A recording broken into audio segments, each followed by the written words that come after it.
படத்தோட ஓப்பனிங் சீன்லயே ஒரு mental asylum தான் நமக்கு காட்டுறாங்க. நல்லா ராத்திரி டைம் அந்த அசைலம்ல இருக்கக்கூடிய ஒரு வார்டுல ஒரு பொண்ணு எதையோ ஒண்ணு பார்த்து பயந்து போய் நின்னுட்டு இருக்கா. இவ இருக்கக்கூடிய அறைக்கு வெளியில இருந்து ஏதோ ஒரு உருவம் உள்ள வர ட்ரை பண்ணுது. அதை பார்த்து இந்த பொண்ணு பயந்துட்டே இருக்க. அப்ப சடனா இவளுக்கு பின்னாடில இருந்து ஒரு கோர உருவம் அப்படியே இவ கழுத்தை பிடிச்சி தூக்க அப்படியே கட் பண்ணி இந்த படத்தோட டைட்டிலான போர்டன் போட்டு இந்த படத்தை ஆரம்பிக்கிறாங்க. இப்ப அப்படியே ஓபன் பண்ணா ஒரு சின்ன டவுன் தான் காட்டுறாங்க. அந்த டவுன்ல ஒரு போலீஸ்கார் சைரனோட ஒரு அனௌன்ஸ்மெண்ட் கொடுத்துட்டு போறாங்க. ஒரு 18 வயசு தக்க பொண்ணு ரொம்ப டேஞ்சரஸ் ஆனவ, அவ ஊருக்குள்ள சுத்திட்டு இருக்கா, யாராச்சும் பார்த்தா உடனே போலீஸ் ஸ்டேஷனுக்கு கால் பண்ணுங்க அப்படின்னு சொல்லிட்டு அனௌன்ஸ் பண்ணிட்டு தெரு தெருவா சைரனை போட்டுக்கிட்டு தேடிட்டு இருக்கு. அதே சமயம் காட்டுக்குள்ள ஒரு பொண்ணு தலை தெறிக்க ஓடிட்டு இருக்கிறத காட்டுறாங்க. இவங்க வேற யாருமே இல்ல, இவங்க தான் போலீஸ் தேடிட்டு இருக்கக்கூடிய அந்த பொண்ணு. இவங்க பேர் தான் கிறிஸ்டின், இந்த படத்துடைய ஹீரோயின். இப்படி இந்த போலீஸ் கண்ணுல படாம தப்பிச்சு நம்ம ஹீரோயின் நேரம் எங்க ஓடி வராங்கன்னு பாத்தீங்கன்னா அதே டவுன்ல இருக்கக்கூடிய ஒரு வீடு. அந்த வீட்டு முன்னாடி வந்து நிக்கிறாங்க. என்ன யோசிச்சாங்கன்னு தெரியல, கொஞ்ச நேரத்திலே அந்த வீடை கொளுத்தி விடுறாங்க. அந்த வீடு கொழுந்து விட்டு எரியுதே. இப்ப இவங்க நின்னு பாத்துட்டு இருக்க அப்ப அந்த இடத்துக்கு கரெக்டா போலீஸ் வந்துறாங்க. நம்ம ஹீரோயின் அரெஸ்ட் பண்ணி தரன்னு புடிச்சு இழுத்து நேரம் எங்க கூட்டு வராங்கன்னு பாத்தீங்கன்னா ஒரு மென்டல் அசைலம் தான் கூட்டு வராங்க. எஸ், நீங்க கெஸ் பண்ணது கரெக்ட் தான். இதே மென்டல் அசைலம்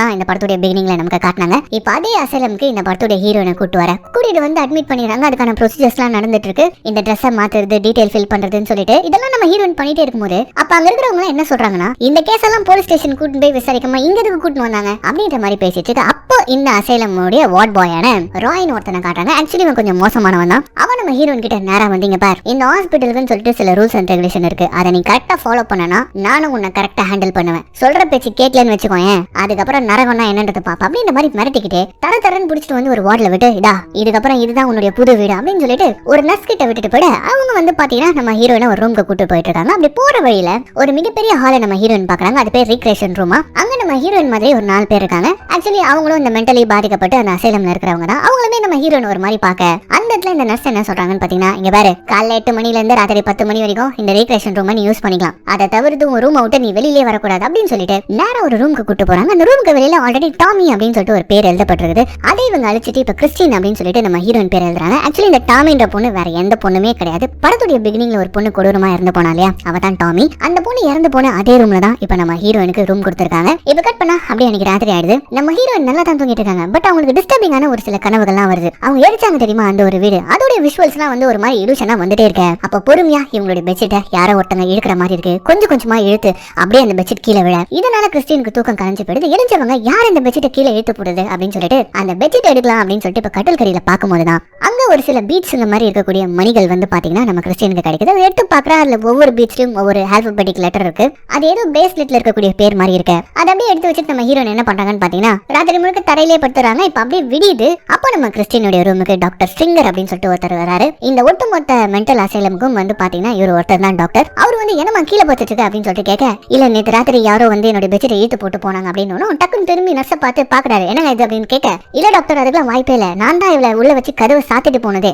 அப்புறம் எப்படி யாராச்சும் உள்ள வந்திருக்க முடியும் அப்படின்னு சொல்லிட்டு இப்ப நம்ம ஹீரோயின் போறதுக்கு மாத்திரையை கொடுக்க அப்படி நம்ம ஹீரோயின் தட்டி விட்டுருவாங்களா, என்ன எதுக்குங்க இங்க கூட்டின்னு வந்து ட்ரீட்மெண்ட்ன்ற பேர்ல டார்ச்சர் பண்ணிட்டு இருக்கீங்க, எனக்கு எதுக்குங்க இந்த ட்ரீட்மெண்ட் அப்படின்ற மாதிரி கேட்க, அதுக்கு நம்ம டாக்டர் ரொம்ப அசால்ட்டா, ஏன்னா நீ பண்ண காரியம் அப்படிங்கிற மாதிரி சொல்லிட்டு நேரா நம்ம ஹீரோனை எடுத்துட்டு வந்து அந்த ரீக்ரியேஷன் ஹால்ல விட்டுற. அங்க நம்ம ஹீரோயின் மாதிரியே இங்க அடைச்சு வைக்கப்பட்டிருக்க அந்த ஆல்ரெடி பார்த்தோம் அந்த 4 பொண்ணுகள் இருக்காங்க. அதுல டிவி பார்த்துக்கிட்டு ஒரு மாதிரி முறைச்சு ஒரு பொண்ணு பாக்குறா இல்லையா, இவ பேர் எமிலி. அதுக்கப்புறமா பசில வச்சு விளையாடிட்டு இருக்க பொண்ணு பேர் சாரா. அதுக்கப்புறம் ஜோயின்னு சொல்லிட்டு ஒரு பொண்ணை காட்டாங்க. அந்த பொண்ணு பாத்தீங்கன்னா கையில ஒரு பொம்மையை வச்சுட்டு குழந்தை மாதிரி ட்ரீட் பண்ணிட்டு இருக்கா. கடைசியா கண்ணாடி போட்டுக்கிட்டு டிராயிங் பண்ணிட்டு இருக்கக்கூடிய ஒரு பொண்ணை காட்டாங்க. அவ பேர் ஐரிஸ். அவ எப்பவுமே டிராயிங் மட்டும் தான் பண்ணிட்டு இருப்பா. இப்ப இந்த கும்பலுக்கு நடுவுல நம்ம ஹீரோயின் வர. நம்ம ஹீரோனை பார்த்த உடனே அந்த முறைச்சு பார்த்துட்டு இருந்த எமிலி இருக்காளே, அவன் நேரம் வந்து, ஓ நீ தான் புதுசா வந்திருக்க கூடிய ஆளா, நீ எங்களை காப்பாத்துறதுக்கு தான் வந்தியா, எங்களை தப்பிக்க வைக்க போறியா, இங்க என்னென்னலாம் இருக்கு தெரியுமா அப்படின்ற மாதிரி ஒரு மாதிரி பயமுத்துற மாதிரி பேச, அப்போ ஏ அமைதியாரு அப்படின்னு சொல்லிட்டு அந்த கண்ணாடி போட்ட அந்த எமிலின்ற பொண்ணு அவன் வந்து, உன் பேர் கிறிஸ்டி, நான் போர்ட்ல எழுதிருந்தது பார்த்தேன் அப்படின்ற மாதிரி சொல்லிட்டு இவன் ரொம்ப நார்மலா பேச, அப்ப அந்த நேரம் பார்த்து கரெக்டா அந்த வார்ட் பாய் ராய் வந்து, ஏய் உன்னை டாக்டர் கூப்பிடாருவா அப்படின்னு சொல்லிட்டு இப்ப நம்ம ஹீரோனை நேரா டாக்டர் ரூமுக்கு கூட்டு போக, அங்க டாக்டர் எதுக்கு சிவனே நான் அது பாட்டுக்கிட்டு இருந்த வீட்டை நீ கொளுதுன, அந்த வீட்டு மேல உனக்கு என்ன கோவம் அப்படின்ற மாதிரி ஒரு கேள்வி கேட்க, அதுக்கு நம்ம ஹீரோயின் சைட்ல இருந்து ஆன்சரே வர மாட்டேது. அப்படியே ஒரு மாதிரி முறைச்சு மெனிக்கு அவங்க பாத்துட்டே இருக்க. அதுக்கு டாக்டரே வந்து பாத்தீங்கன்னா, சரி ஓகே நீ ஏதோ எமோஷனல் ட்ராமால இருக்கன்னு நினைக்கிறேன், அதுக்கு உனக்கு வந்து சில ட்ரீட்மெண்ட்லாம் வழங்கணும் அப்படின்ற மாதிரி சொல்லிட்டு அவர் பாட்டுன்னு எழுத ஆரம்பிச்சிட. நம்ம கிறிஸ்டினா கத்த ஆரம்பிச்சிடறாங்க, பாருங்க நான் கரெக்டா தான் இருக்கேன், நான் ஒன்னும் லூசு கிடையாது, இங்க கூட்டு வந்து என்ன ட்ரீட்மெண்ட் கொடுத்துட்டு இருக்கீங்க அப்படின்ற மாதிரி கத்த. உன்னை யாருமா லூசுன்னு சொன்னது அப்படின்ற மாதிரி டாக்டர் கேட்கிறாரு. தோ அங்க இருக்கானுங்களே அவங்க தான் சொல்றாங்க அப்படின்ற மாதிரி இப்ப நம்ம ஹீரோயின் இந்த வார்ட் பாய் இருக்கிற இடத்த காட்ட நம்ம டாக்டர் திரும்புறாரு பாருங்க. அந்த கேப்ல டக்கு நம்ம ஹீரோயின் என்ன பண்றான்னு பாத்தீங்கன்னா டாக்டருக்கே தெரியாம அங்க இருந்து ஒரு ஷார்ப்பான பொருளை எடுத்து மறைச்சு வச்சுக்கிறா. அதுக்கப்புறம் அப்புறம் டாக்டர் வார்ட் பாயை கூப்பிட்டு விட்டுறாரு. வார்ட் பாய் நேரா நம்ம ஹீரோனை தத்தன்னு ஈட்டன் போயிட்டு ரூம் அடிச்சிட்டு அவன் கண்ணு எதிர்க்கவே மாத்திரையை போட வச்சுட்டு அதுக்கப்புறம் அந்த ரூமை லாக் பண்ணிட்டு அவன் அங்கிட்டு போயிட கொஞ்ச நேரத்திலேயே அந்த மாத்திரையை இவங்க கீழே துப்புறாங்க. என்னன்னு பார்த்தா அந்த மாத்திரையை இவங்க முழுங்கவே இல்லை. அடுத்த நிமிஷமே இவங்க என்ன பண்றாங்கன்னு பாத்தீங்கன்னா இவங்க கொண்டு வந்த அந்த ஷார்ப்பான பொருளை வச்சு இவங்க ரூமுடைய கதவை எப்படி ஓபன் பண்ணி வெளியில வந்துறாங்க. அப்படி வெளியில வந்துட்டு மெயினா ஒரு டோர் இருக்கும் இல்லையா, அந்த டோர் ஓபன் பண்ணி தப்பிக்கலாம்னு நினைக்கும் போது கரெக்டா அந்த வார்ட் பாய் ராய் வந்துறான். அப்படியே அலேகா தூக்கிட்டு வந்து மறுபடியும் அந்த ரூம்ல நம்ம ஹீரோனை சேவட்டி அடிச்சுட்டு அவன் லாக் பண்ணிட்டு போயிட வெறுப்பின் உச்சக்கட்டத்துக்கே நம்ம ஹீரோயின் போறாங்க. எந்த அளவுக்குன்னு பாத்தீங்கன்னா அவங்களுக்கு ஒரு கனவு வருது. அந்த கனவுல இவங்க சங்கிலியில போட்டு கட்டி வச்சிருக்க மாதிரியான ஒரு கனவு, டிஸ்டர்பிங்கான கனவு வருது. ஏன்னா இந்த இடத்துல வந்து இப்படி இவங்க மாட்டிட்டு இருக்காங்க அப்படின்னு சொல்லிட்டு இவங்க உள் மனசுக்குள்ள தோணிட்டு இருக்க போல இருக்கு. சோ இப்படி அவங்க டிஸ்டர்பிங்கா தூங்கிட்டு இருக்கும் போது அப்ப திடீர்னு ஒரு சத்தம் கேட்க ஆரம்பிக்குது. அந்த சத்தத்தை கேட்டு இவங்க முடிச்சுக்கிறாங்க. என்னன்னு பார்த்தா வார்டுக்கு வெளியில யாரோ நடந்துட்டு இருக்க மாதிரியான சத்தம் கேக்குது. இவங்க போய் எட்டி பாக்குறாங்க. பார்த்தாங்க யாருமே இல்ல. அது கண்டிப்பா அந்த நர்ஸோ இல்லனா அந்த வார்ட் பாயோ கிடையாது அப்படின்றது நம்ம ஹீரோனுக்கு நல்லா தெரியும். பட் யாரோ ஒருத்தங்க நடந்துட்டு இருக்காங்க அப்படின்னு ஒரு ஃபீல் மட்டும் நம்ம ஹீரோனுக்கு வர. இப்ப அப்படியே கட் பண்ணா அடுத்த நாள் காலையில அந்த மத்த 4 பெண்களோட உட்காந்து சாப்பிடலாம்னு சொல்லிட்டு வந்திருக்காங்க. அப்ப அதுல ஜோயின் ஒரு பொண்ணு இருப்பால, அவ கையில இருக்கக்கூடிய பொம்மைக்கு குழந்தை மாதிரி சோறு ஊட்டிட்டு இருக்கிறது ஒரு பக்கம் பார்த்துட்டு என்னதான் இவ கதை அப்படின்ற மாதிரி கேட்க அதுக்கு அந்த முறைச்ச மூஞ்சி எமிலி என்ன சொல்றான்னு பாத்தீங்கன்னா அவளும் நம்மள மாதிரி தான், அவளும் ஒரு பைத்தியம் அப்படின்ற மாதிரி சொல்ல நான் ஏன்டி பைத்தியம் அப்படின்னு சொல்லிட்டு நம்ம ஹீரோயின் பாத்துட்டே இருக்காங்க பாருங்க. அப்ப அப்படியே திரும்பி நறுக்குன்னு சாராவையை கடிச்சு விட்டுருவாளா. இதை பார்த்துட்டு நம்ம ஹீரோயின் தலையில கை வச்சுக்கிறாங்க. கடவுளே என்ன எங்க வந்து மாட்டி விட்டுருக்க அப்படின்னு சொல்லிட்டு டென்ஷன் ஆகி அங்கிருந்து எழுந்து நேரா வெளியில வராங்க. அங்க ஒரு ஃபென்ஸ் மாதிரி போட்டுருக்காங்க. இதை தானா அதுக்கப்புறம் சுதந்திர காத்து தான். அதை பார்த்துட்டு ஒரு மாதிரி ஏக்கமா நம்ம ஹீரோயின் அங்க நின்னுட்டு இருக்க. அப்ப அந்த கண்ணாடி போட்ட பொண்ணு இந்த மாதிரி உன்னை போர்ட்ரேட்டா வரலான்னு இருக்கேன், கொஞ்சம் வந்து உட்காரு அப்படின்னு சொல்லிட்டு கேட்க நம்ம ஹீரோயின் சரி வா அப்படின்னு சொல்லிட்டு உட்காராங்க. அப்படி உட்காரும் போதுதான் ஆப்போசிட் பில்டிங்ல இருந்து மேல இருந்து 2 வயசானவங்க இவங்களை பாக்குறத நம்ம ஹீரோயின் பாக்குறாங்க. ஆமா அவங்களா யார் அப்படின்னு சொல்லிட்டு கேட்கும்போது அவங்களும் இங்க ரொம்ப நாளா தான் இருக்காங்க. இந்த டாக்டர் இருக்காங்க இல்லையா, அவங்கள வச்சு ஏதோ ரகசியமா வந்து ஆராய்ச்சி பண்ணிட்டு இருக்கான்னு நினைக்கிறேன் அப்படின்ற மாதிரி சொல்ல இதுங்க சொல்றியா நம்ம நம்பணும்னு சொல்லிட்டு சரி அதெல்லாம் விடுங்க, நம்ம ரூமுக்கு வெளியில ராத்திரி டைம்ல யாரும் நடமாடுற மாதிரி இருக்கே, நமக்கும் அந்த மாதிரி ஏதாவது பெர்மிஷன் தருவாங்களா ராத்திரில நடக்கிறதுக்கு அப்படின்ற மாதிரி கேட்க சான்ஸே கிடையாது, ராத்திரில வெளியில நடக்கிறாங்களாம், லூசு மாதிரி பேசாத அப்படின்னு சொல்லிட்டு இந்த எமிலி பொண்ணு ஏஞ்சி போக யாரு நான் லூசா தேவைதான் எனக்கு இதெல்லாம் அப்படின்ற மாதிரி இப்ப நம்ம ஹீரோ நினைச்சுக்க. கட் பண்ணா அடுத்த சீன்லயே அந்த ரீக்ரியேஷன் ஹால்ல தான் காட்டுறாங்க. இதுங்க 4 பாட்டை போட்டுக்கிட்டு செம்ம ஜாலியா டான்ஸ் ஆடிட்டு இருக்குதுங்க. இதை நம்ம ஹீரோனும் வந்து பாத்தீங்கன்னா ஒரு ஓரமா நின்றுட்டு சிரிச்சு ரசிச்சு பாத்துட்டு இருக்காங்க. அப்படி பாத்துட்டே இருக்கும்போது இப்ப என்ன ஆகுதுன்னு பாத்தீங்கன்னா பட்டால் இந்த இடத்துல பவர் கட் ஆக அப்ப இந்த கூட்டத்துல ஜோயி அப்படின்னு சொல்லிட்டு ஒரு பொண்ணு இருப்பாளையா, அதான் அந்த பொம்மையை வந்து குழந்தை மாதிரி ட்ரீட் பண்ணுவாளே, அந்த பொண்ணு கண்ணுக்கு மட்டும் திடீர்னு இப்படி ஒரு கோரமான உருவம் தெரிய வர அப்படியே ஓடி வந்து நம்ம ஹீரோனை கட்டி பிடிச்சிக்கிறா. நம்ம ஹீரோனை வந்து ஒன்னில் பயப்படாதான் நான் இருக்கலாம் அப்படின்ற மாதிரி சொல்லிட்டு அவளை சமாதானப்படுத்த இப்ப கொஞ்ச நேரத்துல கரண்ட் வந்துருது. கரண்ட் வந்த உடனே அந்த ஹால்ல இருக்கக்கூடிய நர்ஸ் வந்து பாத்தீங்கன்னா அவசரமா இங்க வெளியில போற மாதிரி இருக்கு. அதை நம்ம ஹீரோயின் பார்த்துட்டு டக்குன்னு என்ன பண்றாங்கன்னு பாத்தீங்கன்னா அவங்க ஆபீஸ் ரூம்குள்ள நுழைஞ்சு இவங்க 5 பேர் இல்லாம வேற ஒரு பேஷண்ட் இந்த வார்டுக்குள்ள இருக்காங்க, அது யாரு அப்படின்னு சொல்லிட்டு அந்த ரெக்கார்ட் எல்லாம் இவங்க திருட்டுத்தனமா செக் பண்ணிட்டு இருக்க. அந்த இடத்துக்கு இந்த லூசு பொண்ணு எமிலி வந்துட்டு மாத்திரலாம் எடுத்து பாக்கெட்ல வச்சுட்டு இதை கீழே போட்டு எடுத்து சாப்பிட்டா சூப்பரா இருக்கும், இதை தண்ணியில முக்கி சாப்பிட்டா நல்லா இருக்கும் அப்படின்னு சொல்லிட்டு புலம்பிட்டு இருக்க. அப்ப அங்க அந்த சாரான்ற பொண்ணு வந்துடுறா. அவ வந்துட்டு இதெல்லாம் ரெஸ்ட்ரிக்டட் ஏரியா, இங்கெல்லாம் அவங்க நம்மள பார்த்தாங்கன்னு வச்சுக்கோங்க பனிஷ்மெண்ட் கொடுப்பாங்க, வாங்க முதல்ல வெளியில போலாம் அப்படின்ற மாதிரி சொல்லிட்டு அங்க இருந்து கிளம்பி வந்துடுற. அடுத்த சீனே வந்து பாத்தீங்கன்னா இவங்க எல்லாருமே வந்து குளிச்சிட்டு இருக்காங்க. அவங்களுக்காக ஒரு அறை கொடுத்துருப்பாங்க பாத்ரூம், அதுல இவங்க எல்லாம் ஒன்னா குளிச்சிட்டு இருக்காங்க. அப்படி குளிச்சுட்டே இருக்கும்போது அப்ப திடீர்னு ஒரு உருவம் கண்ணாடியில தெரியற மாதிரி நம்ம ஹீரோனுக்கு தெரியுது. உடனே திரும்பி பாக்குறாங்க. பார்த்தா அது அங்க இல்ல. சம்டைம்ஸ் நமக்கே தோணும் இல்லையா, கண்ணில் நுர இருக்கும் போது உருவங்கள்லாம் தெரியற மாதிரி தான் இருக்கும். சோ அப்படி சாதாரணமா எடுத்துக்கிட்டு இப்ப இப்படி திரும்புறாங்க பாருங்க. அந்த கோர உருவம் அப்படி அவங்க முன்னாடி வந்து இவங்க கழுத்தையும் பிடிச்சி இப்ப நெரிக்க அவ்வளவுதான் கத்தி கூப்பாட போறாங்க நம்ம ஹீரோயின். இந்த சவுண்ட் கேட்டவனும் நர்ஸ் அந்த இடத்துக்கு வந்துறாங்க. என்னன்னு கேட்கறாங்க. நான் ஒரு உருவத்தை பார்த்தேன், நான் ஒரு கோரமான உருவத்தை பார்த்தேன் அப்படின்ற மாதிரி நம்ம ஹீரோயின் உண்மையா பார்த்த உருவத்தை சொல்ல, ஆனா அதை கேட்ட நர்ஸ் வந்து ஒன்னல அப்படிதான் தெரியும், அதை நான் வந்துட்டல ஒரு இன்ஜெக்ஷன் போற சரியாகும் அப்படின்னு சொல்லிட்டு ஒரு பேஷண்ட் ட்ரீட் பண்ற மாதிரி இவங்க சொல்ல, ஐயோ அங்க உண்மையிலேயே நான் உருவத்தை பார்த்தேன் அப்படின்ற மாதிரி நம்ம ஹீரோயின் எவ்வளவு சொல்லி பாக்குறாங்க. ஆனா இந்த மாதிரி ஒரு மென்டல் ஹாஸ்பிட்டல்ல ஒரு பொண்ணு பேய பார்த்தேன் அப்படின்னு சொல்லிட்டு சொன்னா அந்த பொண்ணை என்னன்னு சொல்லுவாங்க. அவ்வளவுதான் இன்ஜெக்ஷனை போட்டு இப்ப நேரம் டாக்டர் கிட்ட கூட்டிட்டு வந்து விட்டுற. அவருமே என்ன பண்றாருன்னு பாத்தீங்கன்னா ஷாக் ட்ரீட்மெண்ட்க்கு ரெடி பண்ணிடுறாரு.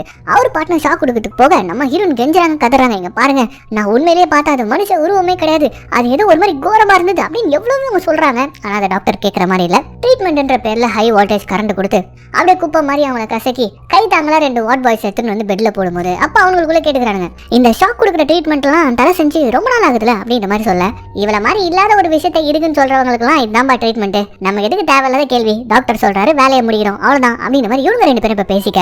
இப்ப அப்படியே கட் பண்ணி அடுத்த நாள் காலையில காட்டுறாங்க. ரொம்ப டயர்டா நம்ம ஹீரோயின் படுத்துட்டு இருக்காங்க. அப்ப அந்த இடத்துக்கு நம்ம இந்த லூசு பொண்ணு எமிலி வந்துட்டு ஏய் என்ன டயர்டா இருக்கா, வா வெளியில போய் விளையாடுனா சரியாயிடும் அப்படின்ற மாதிரி சொல்லிட்டு அந்த ரீக்ரியேஷன் ஹாலுக்கு கூட்டு வர கொஞ்ச நேரத்துல வந்து பாத்தீங்கன்னா அந்த இடத்துக்கு டாக்டர் வந்துட்டார். வந்துட்டு எல்லாம் எப்படி போகுது, புதுசா கிறிஸ்டின்றவங்க ஒருத்தவங்க வந்திருக்காங்க, மீட்டிங் போடணும்ல, வாங்க உட்காருங்க எல்லாரும் ஒன்னா பேசலாம், ஏதாவது ஒண்ணு பேசுங்க சொல்லுங்க அப்படின்னு மாதிரி கேட்க, அப்ப டக்குன்னு எமிலி பொண்ணு என்ன கேட்டுறானா, நேற்று கிறிஸ்டினை கூட்டு போயிட்டு என்ன பண்ணீங்க அப்படின்னு மாதிரி கேட்க, அவளுக்கான தெரப்பி தான் நாங்க கொடுத்தோம் அப்படின்னு மாதிரி இந்த டாக்டர் சொல்றாரு. இதை கேட்டோன்னு நம்ம ஹீரோனுக்கு சுருக்குன்னு ஆயிடுது.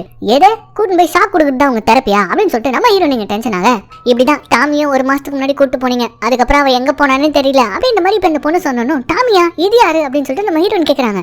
அதுவா, நீ இருக்கக்கூடிய ரூம்ல இதுக்கு முன்னாடி ஒரு பொண்ணு இருந்தா, அவ பேர் தான் டாமி அப்படின்ட்டு இப்ப இந்த ஐரிஷ் பொண்ணு சொல்ல, டாமிக்கு என்னதான் ஆச்சு அப்படின்னு சொல்லிட்டு எல்லாரும் சேர்ந்து கேள்வி கேட்கறாங்க. ஆனா அதுக்கு டாக்டர் வந்து, நீங்க கேட்கிற கேள்விகளுக்கெல்லாம் நான் பதில் சொல்ல மாட்டேன், நான் கேட்கிற கேள்விக்கு மட்டும் தான் நீங்க பதில் சொல்லணும். சரி சொல்லுங்க, பாத்ரூம்ல என்ன நடந்துச்சு, நீங்க எதை பாத்தீங்க அப்படின்ற மாதிரி சொல்லும்போது டக்குனு சாரா வந்து பாத்தீங்கன்னா நான் எதையுமே பார்க்கலையே அப்படின்னு சொல்லிட்டு சொல்றா. ஏன்னா நம்ம ஹீரோயின் பார்த்த விஷயத்த அவ பார்க்கல, அதனால பார்க்கலன்னு சொல்லிட்டு சொல்றா. ஆனா முடிச்ச மூஞ்சி எமிலி மட்டும் என்ன சொல்றான்னு பாத்தீங்கன்னா, நான் கிறிஸ்டினை நம்புறேன்ப்பா, இங்க ஏதோ ஒன்று இருக்குதான் அப்படின்ற மாதிரி சொல்ல, டாக்டர் மீட்டிங் முடிச்சுட்டு இந்த ரூம் விட்டு போயிடாரு. அவர் போனதுக்கு அப்புறமா நம்ம எமிலி இருக்கா இல்லையா, நம்ம ஹீரோயின் கிட்ட வந்து, இங்க இருக்கிறதுலே நீ தான் ரொம்ப ஸ்ட்ராங், நீ தான் ஸ்ட்ராங் ஹார்ட்டட் அப்படின்னு சொல்லிட்டு பேசிக்கிட்டே இருக்கும்போது அப்ப பின்னாடி ரொம்ப சந்தோஷமா அந்த கண்ணாடி போட்ட ஐரிஷ் வரா. நான் எங்க இருந்து போறேனே, என்னை இவங்க ரிலீஸ் பண்ண போறேன்னு சொல்லிட்டாங்களே, கொஞ்ச நெஞ்சமா நிறைய ப்ரோக்ரஸ் காட்டியிருக்கேன் அப்படின்னு மாதிரி சொல்ல, அப்ப டக்கு நம்ம ஹீரோயின் வந்து, ஆமா நீ கியூர் ஆயிட்ட மாதிரி எப்படி நடிச்ச அப்படின்னு மாதிரி கேட்க, எடு நடிச்சனா, உண்மையிலே கியூர் ஆயிட்டேன், அதனால தான் டாக்டர் என்ன கூப்பிட்டு விட்டுருக்காரு அப்படின்னு சொல்லிட்டு இப்போ அவர் ரொம்ப சந்தோஷமா டாக்டர் ரூமுக்கு போக, டாக்டர் வந்து பாத்தீங்கன்னா அவ இது நாள் வரைக்கும் வரைஞ்ச எல்லாத்தையுமே செக் பண்ணி பாக்குறாரு. செக் பண்ணி பார்த்துட்டு, நல்ல ப்ரோக்ரஸ் தான், நல்லா வரைஞ்சிருக்கீங்க,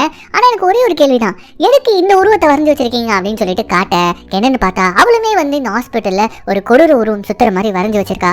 சோ நீங்க இன்னும் சரியாகல அப்படின்னு சொன்னோம். ஹரிஷ் வந்து பாத்தீங்கன்னா பயங்கரமா, இல்ல நான் சரியாயிட்டேன்னு சொல்லிட்டு பயப்படுறா. ஆனா டக்குனு இந்த டாக்டர் என்ன பண்றாருன்னு பாத்தீங்கன்னா அவளை ஹிப்னோடைஸ் பண்ணிட்டாரு. ஹிப்னோடைஸ் பண்ணி சில கேள்விகள் எல்லாம் கேட்கிறாரு. இப்போ நீ உன் வீட்ல இருக்க, அது என்ன கலர் அப்படின்னு சொல்லிட்டு கேட்க, ஒயிட் கலர் அப்படின்னு சொல்லிட்டு இந்த ஐரிஷ் பொண்ணு சொல்றா. சூப்பர், இப்போ அந்த வீட்ல நீ பெட்ரூம்ல இருக்க, செப்டம்பர் 3, 1958 அப்ப என்னாச்சு அப்படின்ற ஒரு கேள்வி இப்ப அவர் கேட்க, அப்படியே கட் பண்ணா அந்த ஹிப்னோடைஸ் பண்ணக்கூடிய செஷன் முடிதா. டாக்டர் நேரா வெளியில வந்து வார்ட் பாய் கிட்ட, போ அவன் நல்லா தூங்கிட்டா, எடுத்துட்டு போய் அவளுடைய ரூம்ல விடு அப்படின்ற மாதிரி சொல்ல, உள்ள வந்து பார்த்த வார்ட் பாய், எங்க சார் ஆளை காணோம் அப்படின்னு சொல்லிட்டு கேட்கறான். என்னன்னு பார்த்தா உள்ள இருந்த ஐரிஷ் காணோம். எப்படா இவன் மாயமா மறைஞ்சு இருப்பான்னு சொல்லிட்டு பார்த்தா இப்ப கொஞ்ச நேரத்திலே ஐரிஷ் கண்முழிச்சு பாக்குறா. அவர் வீல் சேர்ல இருக்கா. யாரோ அவளுடைய வாயை கையெல்லாம் கட்டி வீல் சேர்ல தள்ளிட்டு போயிருக்காங்க. என்ன இவன் நிமிந்து பார்த்தா அந்த கோரமான உருவம் தான் இவளை தள்ளிட்டு போகுது. அப்படி தள்ளிட்டு போயிட்டு ஏதோ ஒரு ஆபரேஷன் தியேட்டர் மாதிரி இருக்கு. அந்த இடத்துல வச்சு அந்த கோரமான உருவம் இந்த ஐரிஷோட கண்களை தோண்டி அவளை சாகடிச்சு போட, அவ்வளவுதான் ஐரிஷோட கதை முடிஞ்சிருச்சு. இப்போ அப்படியே கட் பண்ணா அந்த ரீக்ரியேஷன் ஹால்ல நம்ம ஹீரோயின் பக்கத்துல அந்த குழந்தைத்தனமான ஜோயின்ற பொண்ணு வந்து பாத்தீங்கன்னா, ஐரிஷ் என்னாச்சு, அவையா இன்னும் வரல அப்படின்னு சொல்லிட்டு கேள்வி கேட்டே இருக்கும்போது அப்ப அங்க வந்து நர்ஸ் வந்து பாத்தீங்கன்னா, அவ்வளவுதான் டைம் எல்லாம் முடிஞ்சிச்சு, அவங்க ரூமுக்கு போங்க அப்படின்னு சொல்லிட்டு வரட்டும் போது நம்ம ஹீரோனு கேட்கறாங்க, ஆமா எங்க ஐரிஷ் அப்படின்னு சொல்லிட்டு கேட்கும்போது, இதெல்லாம் உனக்கு தேவையில்லாத கேள்வி, அந்த கேள்வியெல்லாம் நீ கேட்க கூடாது, ஒழுங்கு மரியாதையா ஒரு ரூமுக்கு போ அப்படின்னு சொல்லிட்டு எல்லாரையும் ரூம்ல போட்டு அடைச்சிட. நம்ம ஹீரோனுடைய நிலைமை வந்து பாத்தீங்கன்னா அவங்களுக்கு கனவா மட்டும் தான் வருது. அதாவது அவங்க ரெண்டு கைகளும் வந்து சங்கையால கட்டப்பட்டு ஒரு இடத்துல மாட்டிட்டு இருக்க மாதிரி கனவுகள் வந்துட்டு இருக்குது. இங்க வந்ததுல இருந்து அதுவும் கொஞ்சம் கொஞ்சமா டெவலப் ஆயிட்டு இருக்குது. இன்னைக்கு வந்து பாத்தீங்கன்னா சங்கிலியால கட்டப்பட்டிருக்காங்க. அப்ப யாரோ ஒருத்தர் நின்று அதை பாக்குற மாதிரி அவங்க கனவு வர. இப்ப அப்படியே கட் பண்ணா அடுத்த நாள் காலையில எழுந்து அந்த ஹாலுக்கு வந்துடுறாங்க. வந்த உடனே எங்க ஐரிஷ் அப்படின்னு சொல்லிட்டு எல்லார்கிட்டையும் கேட்கறாங்க. ஆனா இதுங்களா எதுவுமே நடக்காத மாதிரி அதுங்க பட்டு விளையாடிட்டு இருக்குதுங்க. அப்ப நர்ஸ் கிட்ட எங்க ஐரிஷ் அப்படின்னு சொல்லிட்டு கேட்க, அவளா வீட்டு கிளம்பி போயிட்டா அப்படின்னு சொல்லிட்டு மூஞ்ச லட்சமா சொல்லிட்டு அந்த நர்ஸ் போயிடுறாங்க. இது வந்து நம்ம ஹீரோயினுக்கு நம்புற மாதிரி இல்ல. அதனால என்ன பண்றாங்கன்னா நேரம் ஐரிஷோட ரூமுக்கு போய் பாக்குறாங்க. போய் பார்த்தா அங்க ஐரிஷோட அந்த டிராயிங் நோட் இருக்கு. அதை பார்த்த உடனே நம்ம ஹீரோனுக்கு தெரிஞ்சு போயிடுது, கண்டிப்பா ஐரிஷ் இங்க இருந்து போயிருந்தானா இதை விட்டுட்டு போயிருக்க மாட்டா. சோ இங்க வேற ஏதோ ஒன்று நடக்குது அப்படின்னு சொல்லிட்டு என்ன பண்றாங்கன்னு பாத்தீங்கன்னா அவங்க ரூமுக்கு கொண்டு போயிட்டு அந்த நோட்டை 1 by 1 புரட்டி பாக்குறாங்க. அப்படி புரட்டி பார்க்கும்போது ஐரிஷ் வந்து பாத்தீங்கன்னா இங்க இருக்கக்கூடியவங்களை தான் வரைஞ்சி வச்சிருக்கா, ஒவ்வொரு கேரக்டரையும் வரைஞ்சி வச்சிருக்கா, எல்லாரையும் வரைஞ்சி வச்சிருக்கா இல்லையா. சோ 1 by 1 புரட்டிட்டு இருக்கும்போது அதுல நம்ம ஹீரோனும் இருக்காங்க. இதெல்லாம் பார்த்த முகங்கள் தான். ஆனா அவங்க தொடர்ந்து அந்த பேஜஸை திருப்பும் போது பார்க்காத ஒரு முகம் ஒன்று வருது. அதுலேயே வந்து பார்த்தீங்கன்னா ஆலிஸ்னு எழுதிருக்குது. ஸோ அந்த பொண்ணுடைய பேர் ஆலிஸ் போல இருக்குது. ஸோ அதை பார்த்துக்கிட்டே இப்போ அடுத்த பேஜை திருப்புனா இவங்க பாத்ரூம்ல பார்த்தாங்க தெரியுமா ஒரு விகாரமான உருவம். அந்த உருவத்தை வரைஞ்சி வச்சிருக்கா, அதுக்கு பேர் ஆலிஸ்னு எழுதிருக்கா. அவ்வளோதான். இதை பார்த்தோன்னா நம்ம ஹீரோனுக்கு தூக்கி வாரி போடுது. அது மட்டும் இல்லாமல் திடீர்னு ஒன்று ஸ்ட்ரைக் ஆகுது. அது என்னன்னா இந்த அசைலத்துக்கு வந்த முதல் நாள் ராத்திரி இவங்க கட்டில் கடியில் சில பீட்ஸ் எல்லாம் இவங்க கண்டுபிடிச்சிருப்பாங்க. அதில் ஆல்பபெட்டிக் லெட்டர்ஸ் எல்லாம் இருந்திருக்கும். இப்போ அந்த லெட்டர்ஸை ஒன்னா சேர்த்து பார்க்குறாங்க. அதில் ஆலிஸ் அப்படின்னு சொல்லிட்டு வார்த்தை வருது. இந்த இடத்துல நம்ம ஹீரோனுக்கு ஒரு விஷயம் புரிஞ்சிருது. இங்க ஆலிசன் ஒரு பொண்ணு இருந்திருக்கா, அவளுக்கு ஏதோ ஒன்று ஆயிருக்குது அப்படின்னு சொல்லிட்டு அடுத்த சீன் என்ன பண்றாங்கன்னு பாத்தீங்கன்னா நேரா டாக்டரை மீட் பண்ணிடுறாங்க. அவங்க கிட்ட போயிட்டு ஆலிஸ் யாரு அப்படின்ற ஒரு கேள்வி கேட்க, அந்த பேர் உனக்கு எப்படி தெரியும் அப்படின்னு சொல்லிட்டு இப்ப டாக்டர் கேட்க, அந்த பொண்ணுடைய உருவம் தான் எனக்கு பாத்ரூம்ல தெரிஞ்சது. அந்த பொண்ணுக்கு இங்க வச்சு ஏதோ ஒன்று நடந்திருக்குது. அந்த பொண்ணு மட்டும் இல்ல, டாமி, நேத்து வந்து ஐரிஷ், இன்னும் எத்தனை பெண்கள் தான் இங்க இருந்து காணாம போயிருக்காங்க. இங்க என்னதான் நடக்குது, அவங்களெல்லாம் வச்சு நீங்க என்ன பண்றீங்க அப்படின்னு சொல்லிட்டு கோவத்துல இவங்க கேள்வி மேல கேள்வி கேட்க, அதுக்கு அந்த டாக்டர் ரொம்ப காமா, ஆனா நீ இருக்கிற பெரிய சிஐடி, நீயே கண்டுபிடி அப்படின்ற மாதிரி ரொம்ப தெனாவட்டா சொல்லிட அடுத்த சீனே நேரா நம்ம ஹீரோயின் அந்த ஹாலுக்கு தான் வராங்க. வந்து ஆலிஸ் யாரு, ஆலிஸ்க்கு என்னாச்சு அப்படின்ற மாதிரி ஒரு கேள்வி கேட்டுட்டே இருக்கும்போது இந்த சாரான்ற பொண்ணு மட்டும் பாத்தீங்கன்னா அவ பாட்டு நினைச்சு போறா. ஏய் எங்க போற அப்படின்னு கேட்க, உன்ன மாதிரி பைத்தியத்துக்கிட்ட எல்லாம் நான் பேச விரும்பல அப்படின்னு சொன்னோம். வருதே கோவம் நம்ம ஹீரோனுக்கு. பொலின்னு ஒன்று வச்சுறாங்க. அப்ப டக்குன்னு எமிலி வந்துட்டு ஆலிஸும் நம்மள மாதிரி தான் எங்க கூட இருந்தா, ஆனா திடீர்னு ஒரு நாள் அவ காணாம போயிட்டா, அவ எங்க போனான்னு தெரியல அப்படின்ற மாதிரி சொல்லும்போது, சரி ஓகே இதுக்கு மேல என்னால இங்க இருக்க முடியாது, நான் இங்க இருந்து தப்பிக்க போறேன், யார் என் கூட வருது அப்படின்ற மாதிரி சொல்லும்போது எல்லாருமே பம்புறாங்க. குறிப்பா அந்த குழந்தை மாதிரி இருக்கக்கூடிய ஜோயி வந்து பாத்தீங்கன்னா மறைஞ்சுக்கிறா போயிட்டு. அப்ப நம்ம ஹீரோயின் என்ன பண்ணாங்கன்னு பாத்தீங்கன்னா, ஜோயி உங்ககிட்ட இருக்கக்கூடிய காயினை கொடு அப்படின்ற மாதிரி கேக்குறாங்க. அவ கையில ஒரு காயின் வச்சிருப்பா போல இருக்கு, அதை எடுத்து கொடுக்க, சரி ஓகே நான் இன்னைக்கு ராத்திரி வெளியில வந்து முதல்ல ஐரிஸை கண்டுபிடிக்க போறேன், அதுக்கப்புறம் இங்க இருந்து ஒட்டு மொத்தமா தப்பிச்சு போறேன், என் கூட யார் ஜாயின் பண்ணிக்கிறீங்களோ பண்ணிக்கோங்க அப்படின்ற மாதிரி சொல்ல மத்த யாரும் வரல. பட் எமிலி மட்டும் ஒத்துக்கிறா. என்ன பண்றாங்கன்னு பாத்தீங்கன்னா, இந்த டிஷ்யூ பேப்பரை நசுக்கி இந்த டோர் லாக் ஆகக்கூடிய ஹோல் இருக்கும் தெரியுமா, அதுல வந்து பாத்தீங்கன்னா ஸ்டஃப் பண்ணிட்டு இருக்காங்க. ஏன்னா இப்படி இருக்கும்போது டோர் லாக் ஆன மாதிரி தான் இருக்கும். அதனால அந்த நர்ஸ் அப்படியே சாத்திட்டு இருந்து போயிடுவாங்க. ஆனா கொஞ்ச நேரம் கழிச்சு நம்ம ஈஸியா அதை ஓபன் பண்ணிக்கலாம், இதுதான் முதல் பிளான், இதை முதல்ல எக்ஸிக்யூட் பண்ணலாம் அப்படின்னு சொல்லிட்டு அதை பண்ணி வச்சிருக்காங்க. அதுக்கப்புறம் நர்ஸ் வந்து மாத்திரை கொடுக்க வழக்கம் போல இவங்க மாத்திரை போட்டுக்கிற மாதிரி போட்டுக்கிட்டு அதுக்கப்புறம் அதை வாமிட் பண்ணி வெளியே எடுத்துட்டு இப்ப எல்லாரும் தூங்கினதுக்கு அப்புறமா அந்த கதவை நைஸா ஓபன் பண்ணி அதுக்கப்புறமா எமிலியோட ரூமுக்கு போயிட்டு அவளையும் கூப்பிட்டுக்கிட்டு இப்ப நேரம் எங்க போறாங்கன்னு பாத்தீங்கன்னா ரெஸ்ட் ரூமுக்கு தான் போறாங்க. அங்க ஒரு ஏர் வெண்ட் இருக்குது. அதுல இருக்கக்கூடிய அந்த ஸ்க்ரூக்களை நான் ஜோய் கிட்ட இருந்து ஒரு காயின் வாங்கினாங்க தெரியுமா, அதை யூஸ் பண்ணி ஓபன் பண்ணி அந்த ஏர் வெண்ட்ஸ் வழியா இவங்க ஊடுருவி போயிட்டு இருக்க. அந்த சமயம் இந்த டாக்டரை காட்டுறாங்க. அந்த டாக்டர் யாராவது லியோ அப்படின்னு ஒருத்தருக்கு கால் பண்ணி ரொம்ப சீரியஸா ஏதோ ஒன்றத்தை பத்தி டிஸ்கஸ் பண்ணிட்டு இருக்க. இங்க வெண்ட் வழியா ஊடுருவி வந்த நம்ம ஹீரோயின் அதுக்கப்புறம் எமிலியை தான் காட்டுறாங்க. அவங்க எப்படி ஒரு வெண்ட் வழியா ஊடுருவி வேற ஒரு வார்டுக்கு வந்து சேர்ந்துட்டாங்க. அங்க எப்படியே தேடி ஒரு வார்டுக்குள்ள போக இந்த பக்கம் அந்த நர்ஸ் வந்து பாத்தீங்கன்னா இந்த மாதிரி இவங்க ரெண்டு பேரும் ஏமாத்திட்டு டிமிக்கி கொடுத்துட்டு எஸ்கேப் ஆனது தெரிஞ்சிருச்சு. சோ அதனால அவங்க ஒரு பக்கம் தேட இதுக்கிடையில ஐரிஸை தேடி இவங்க ரெண்டு பேரும் ஒவ்வொரு வார்டா சுத்திட்டு இருக்காங்க. அப்படி சுத்திட்டு இருக்கும் போது தான் பேஸ்மெண்ட் மாதிரி ஒரு இடம் இருக்குது. அந்த இடத்துக்கு வராங்க. அங்க வந்து பார்த்தா ஆக்சுவலி இதுதான் இந்த டார்ச்சர் எல்லாம் பண்ணக்கூடிய சேம்பர் போல இருக்குது. விதவிதமா வெப்பன்ஸ் இருக்குது, எக்யூப்மெண்ட்ஸ் இருக்குது. இப்போ இதெல்லாம் அவங்க பார்த்துக்கிட்டே இருக்கும்போது அந்த இடத்துக்குள்ள யாரோ வர மாதிரி இருக்கு. அதனால பயந்து போய் என்ன பண்றாங்கன்னு பாத்தீங்கன்னா ரெண்டு பக்கம் ரெண்டு பேர் ஓட ஆரம்பிச்சிட்டாங்க. தனித்தனியா ஸ்பிளிட் ஆயிராங்க. ஒரு பக்கம் எமிலி போயிட்டு ஒரு இடத்துல ஒளிஞ்சுக்கிறா, இன்னொரு பக்கம் நம்ம ஹீரோயின் வந்து ஒரு ரூம்குள்ள கதவு சாத்திக்கிறாங்க. சோ இப்படி ரெண்டு பேருமே தனித்தனியா பிரிஞ்சுக்கிட்டாங்களா. கொஞ்ச நேரத்திலே அங்க வந்தவங்க வந்து தேடிட்டு அங்க வந்து கிளம்பிடுறாங்க. அவங்க கிளம்பி போனதுக்கு அப்புறமா இந்த எமிலி பொண்ணை தேடிட்டு நம்ம ஹீரோயின் வர பார்த்தா விட்டு போன இடத்துல நம்ம எமிலி இல்ல, அதுக்கு பதிலா ஒரு ஃப்ரீசர் பாக்ஸ் மாதிரி இருக்குது. அதுல இருந்து சத்தம் வந்துட்டே இருக்குது. ஒருவேளை அதுக்குள்ளதான் நம்ம எமிலி ஒளிஞ்சிருக்காளோ அப்படின்னு சொல்லிட்டு அந்த டோரை இப்போ ஓபன் பண்ணி பார்த்தா அதுக்குள்ள இருந்து ஒரு கை மட்டும் வரும் பாருங்க. ஆக்சுவலி அந்த விகாரமான உருவம் வந்து தெரியுமா, அதோடைய கை தான் இது அப்படின்னு நம்ம ஹீரோனை பார்த்து அந்த கையை காட்ட அவ்வளவுதான் ஓடு அப்படின்னு சொல்லிட்டு பிச்சுக்கிட்டு ஓடுறாங்க. நம்ம ஹீரோயின் ரூமா ஓடுறாங்க. வழியே தெரியல. ஒரு கட்டத்துல அந்த மிகப்பெரிய காரிடோருக்கு வந்துட்டாங்க. கண்ணு கெட்டுற தூரத்துல தான் மெயின் டோர் இருக்குது. அதை மட்டும் நம்ம ஓபன் பண்ணி வெளியில போயிட்டோம், தப்பிச்சுட்டோம்டா அப்படின்னு சொல்லிட்டு இப்ப என்ன பண்ணாங்கன்னு பாத்தீங்கன்னா பின்னாடி இறச்சி வராங்களா அப்படின்னு சொல்லிட்டு பின்னாடி திரும்பி பார்த்துக்கிட்டே இப்ப அந்த டோர் கிட்ட வருவாங்க பாருங்க. அந்த இடத்துல இப்படி கோரமா இந்த உருவம் நின்றுட்டு இருக்குது.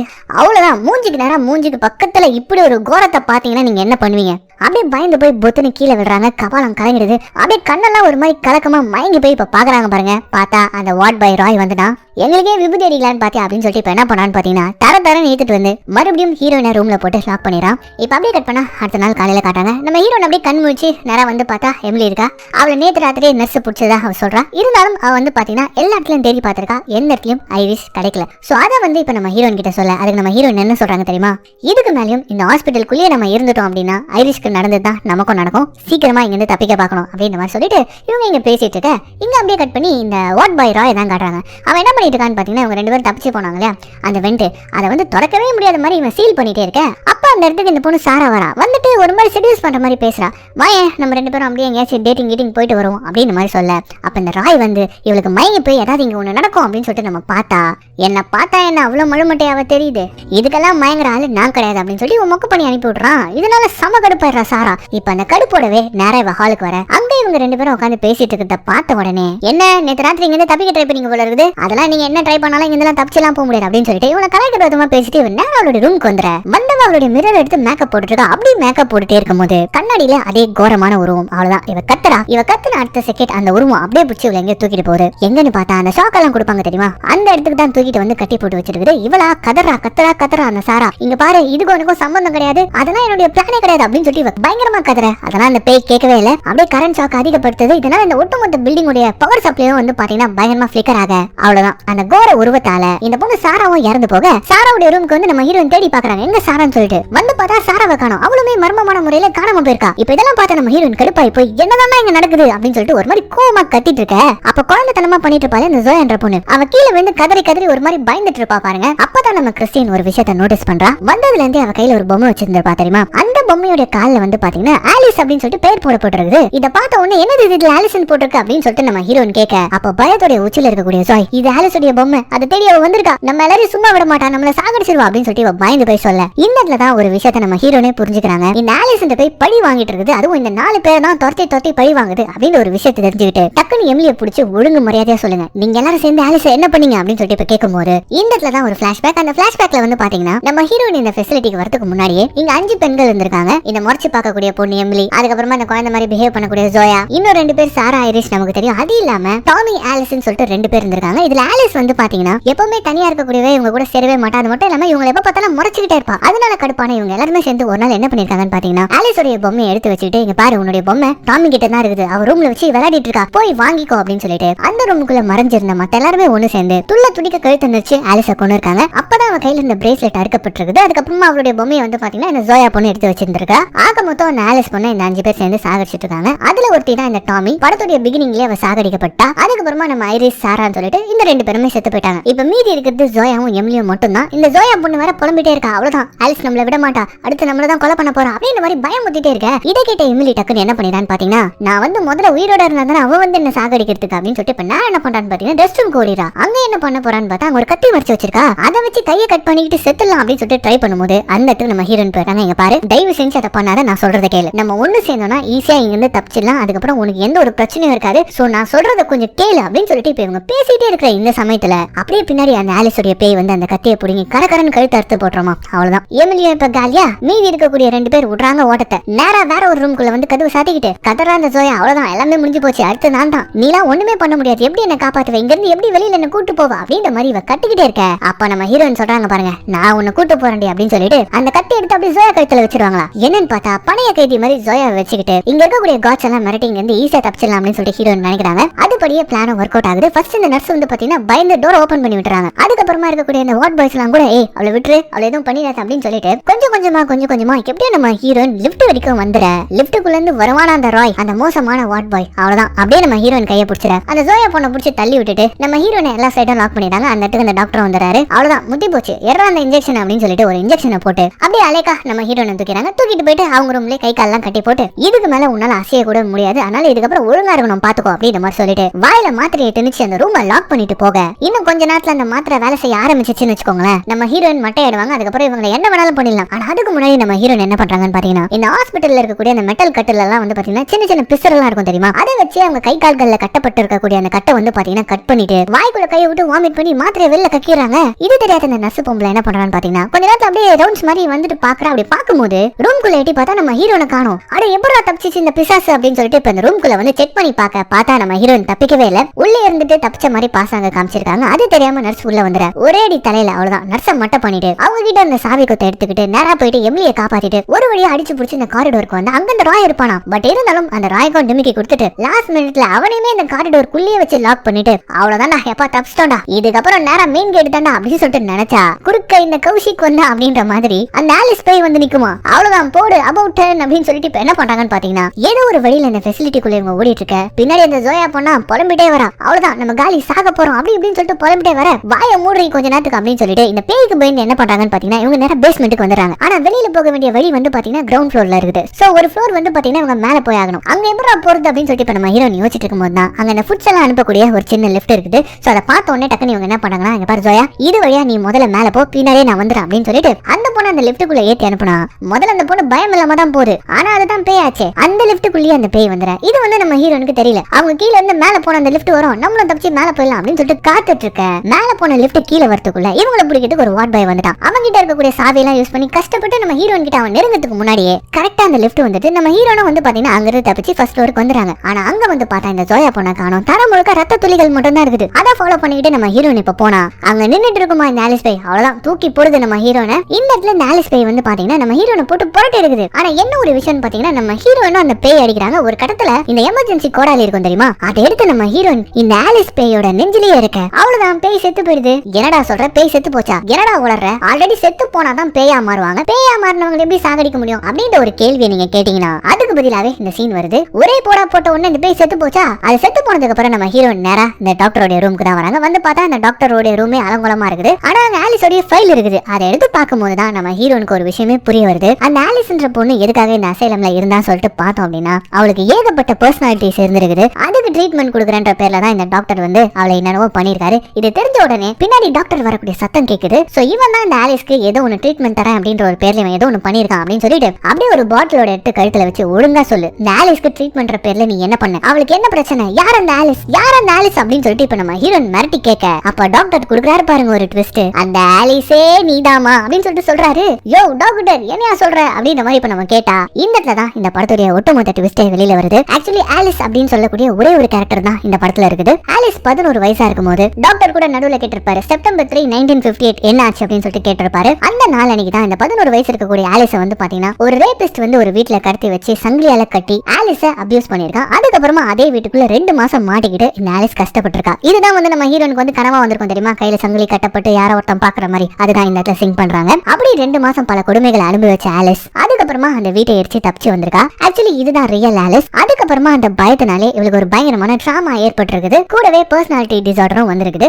அந்த ட்ராமால இருந்து தன்னை காப்பாத்திக்கிறதுக்காக இந்த ஆலிஸ் உருவாக்கின கேரக்டர்ஸ் தான் அந்த ஜோயா, சாரா, ஐரிஷ் எல்லாருமே. இந்த படத்துடைய அல்டிமேட்டான ட்விஸ்ட் என்னன்னு பாத்தீங்கன்னா, ஆமா ஹீரோனுக்கு பர்சனாலிட்டி டிசார்டர் இருந்தது, அதனால இந்த மாதிரிலாம் ஆயிருக்குது, அவ்வளவுதான், இதுல என்ன ட்விஸ்ட் இருக்கு அப்படின்னு சொல்லிட்டு கேட்பாங்க சில பேர். இங்க நான் ட்விஸ்ட்னு சொல்லிட்டு எதை சொல்றேன்னு பாத்தீங்கன்னா, படத்துடைய ஆரம்பத்துல இருந்து இங்க பேய் இருக்குதா, பேய் தான் ஏதாச்சும் பண்ணுதா, இல்லனா இந்த அசைலம்ல ஏதாவது தப்பு பண்றாங்களா அப்படின்னு சொல்லிட்டு இந்த மாதிரி கண்ணோட்டத்துல தான் இந்த படத்தையே நம்ம பார்த்துட்டு இருப்போம். ஆனா பர்சனாலிட்டி டிசார்டர்னு வரும்போது ஒரு சில பேர் அதை கெஸ் பண்ணிருப்பீங்க. ஆனா நம்ம ஹீரோயின் கிறிஸ்டினுக்கு தான் பர்சனாலிட்டி டிசார்டர்னு சொல்லிட்டு கெஸ் பண்ணிருப்பீங்க. நம்ம ஹீரோயினே ஒரு பர்சனாலிட்டி அப்படின்னு சொல்லிட்டு கெஸ் பண்ணிருக்க மாட்டீங்க. இங்க ஆலிஸ் தான் ரியல் கேரக்டர். சரி, இப்ப கதைக்கு வருவோம். சோ இந்த மாதிரி ஆலிஸ் வந்து நிறைய கேரக்டர்களை உருவாக்கிட்டாலா, அதுவே அவளுக்கு ஆபத்தா முடிஞ்சிருக்குது. சோ அந்த கேரக்டர்களை ஒன்னொன்னா இவளே வந்து டெஸ்ட்ராய் பண்ணணும், அப்பதான் இவ வந்து கியூர் ஆவா. அதுக்காக தான் இந்த அசைலமுக்கு அவங்க அம்மா அப்பா கூட்டிட்டு வந்திருக்காங்க. அவங்க அம்மா அப்பா வேற யாருமே கிடையாது. ஆரம்ப கட்டத்துல எதிர்க்க பில்டிங்ல இருந்து 2 வயசானவங்க நம்ம ஹீரோனை பார்த்திருப்பாங்க. அது கூட வந்து பாத்தீங்கன்னா அவங்களும் இந்த டாக்டரோட பேஷண்ட் அப்படின்ற மாதிரி கான்வர்சேஷன் அங்க போயிருக்கும். ஆனா உண்மையிலேயே வந்து பாத்தீங்கன்னா அவங்க தான் ஆலிஸோட அம்மா அப்பா. அவளுடைய ட்ரீட்மெண்ட் எந்த நிலைமையில இருக்குன்னு சொல்லிட்டு தெரிஞ்சுக்கிறதுக்காக வந்திருக்காங்க. சோ இதுதான் இந்த படத்துடைய ட்விஸ்ட். சோ அப்படியே இப்ப கிறிஸ்டின் கேரக்டர்ல இருக்கக்கூடிய ஆலிஸை பார்த்து உனக்குள்ள இருந்த எல்லா பர்சனாலிட்டியும் ஒன் பை ஒன்னா ஃபைட் பண்ணி நீ சாகடிச்சிட்ட. இப்ப கடைசியா இருக்கிறது இந்த கிறிஸ்டின் பர்சனாலிட்டி மட்டும் தான். இதையும் முடிச்சு வச்சுட்டு அவ்வளவுதான், நீ பெர்ஃபெக்ட்டா கியூர் ஆயிடுவா அப்படின்னு மாதிரி இப்ப டாக்டர் சொல்ல அடுத்த செகண்ட் அந்த ஆலிஸ் பேய் வெளியில வருது. அப்படியே நம்ம ஹீரோயினான கிறிஸ்டின், அதாவது கிறிஸ்டின்ற பர்சனாலிட்டியை புடிச்சுக்கிட்டு அப்படியே மாடியில இருந்து அந்த பேய் குதிச்சிடுது. உங்களுக்கு புரியுதுல,